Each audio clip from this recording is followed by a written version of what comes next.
Տղա արդեն հասունացել է եւ պետք է արդեն ամուսնանա, եւ նա նկատում է մի աղջկա հարևան գյուղում, որի անունն է Մարուսիա, եւ նա սիրահարվում է այդ աղջկան եւ մտածում է, որ նրա հետ պետք է ամուսնանա։ Բայց մի ուրիշ լավ աղջիկ էլ կա այդ մյուս հարևան գյուղում, եւ նա որպես հոգեվոր տղա հասկանում է, որ պետք է դիմի Աստծուն։ Իմ կամքը կամք, բայց պետք է Աստծուն էլ դեմ, չէ՞ որ մենք ձևերը ճիշտ գիտենք։ Այդպես է թե որ մենք ձևերը գիտենք, որ մեր կամքը որ ունենք, մի հատ պետք է անպայման գնանք եւ Աստծուն ասենք, Տեր, բա որն է քո կամքը։ Իհարկե վախը սրտներում ես, որ կարող է Տերը ուրիշ բան ասի, բայց գնում ենք։ Եվ այդ երիտասարդը դիմում է Աստծուն եւ ասում է. Տեր, ես ուզում եմ ամուսնանալ Մարուսիայի հետ, բայց ես գիտեմ, որ այս մյուս գյուղում է շատ լավ աղջիկ կա, ուզում եմ հարցնել, որն է քո կամքը ինձ համար։ Եվ ես այսպեսի բան եմ որոշել, ես ձիզ կնստեմ, ես կգամ այդ ճանապարհների խաչմերուկին եւ կսպասեմ, որ կողմ որ ձին թեքվեց, նշանակում է դա քո կամքն է, ես կգնամ այդ գյուղ եւ այդ աղջկա ձեռքն էլ կուզեմ։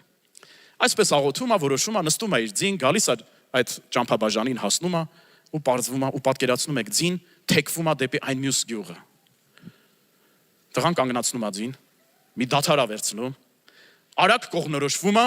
ու նորից թեքում է դեպի այն մյուս գյուղը եւ ասում է. Բոգ, վոլե твоя, но Մարուսիա моя։ Տեր, կամքը քոնն է, բայց Մարուսիան իմն է։ Գիտեք, շատ հաճախ մենք քրիստոնյաներս ինքներս հայտնվում ենք այսպիսի իրավիճակում։ Մենք ինչ-որ մի հատ կամք ունենք, մի հատ ծրագիր ունենք, մի հատ ցանկություն ունենք մեր սրտում, բայց մենք հոգևոր ենք, մենք գիտենք, որ այդպես հո չի, մենք պետք է գնանք մի հատ Տիրոջը հարցնենք, Տեր, բա որն է քո կամքը։ Սուրբ Հոգի հայտնիր ինձ, ցույց տուր ինձ, աղոթում ենք, խնդրում ենք, հարցնում ենք։ Ու գիտեք, Տերը պատասխանում է, ու հանկարծ եթե դա չի համընկնում մեր կամքի հետ, արդեն մենք ասում ենք, Տեր, իմացա քո կամքը, բայց ես սա եմ ուզում։ Ու գիտեք, մենք չենք կարող մտածել, որ այդպես կարող ենք ապրել, ու հանկարծ Սուրբ Հոգու յուղը մեր կյանքում շատանա, ու հանկարծ Աստծո օծությունը մեր կյանքում առատանա, ու հանկարծ Սուրբ Հոգու դրսևորումները, հրաշքներ, նշաններ, բժշկություններ մեր ծառայության մեջ դրսևորվեն։ Սիրելիներս, մենք կարիք ունենք մեր անձերը նորից ու նորից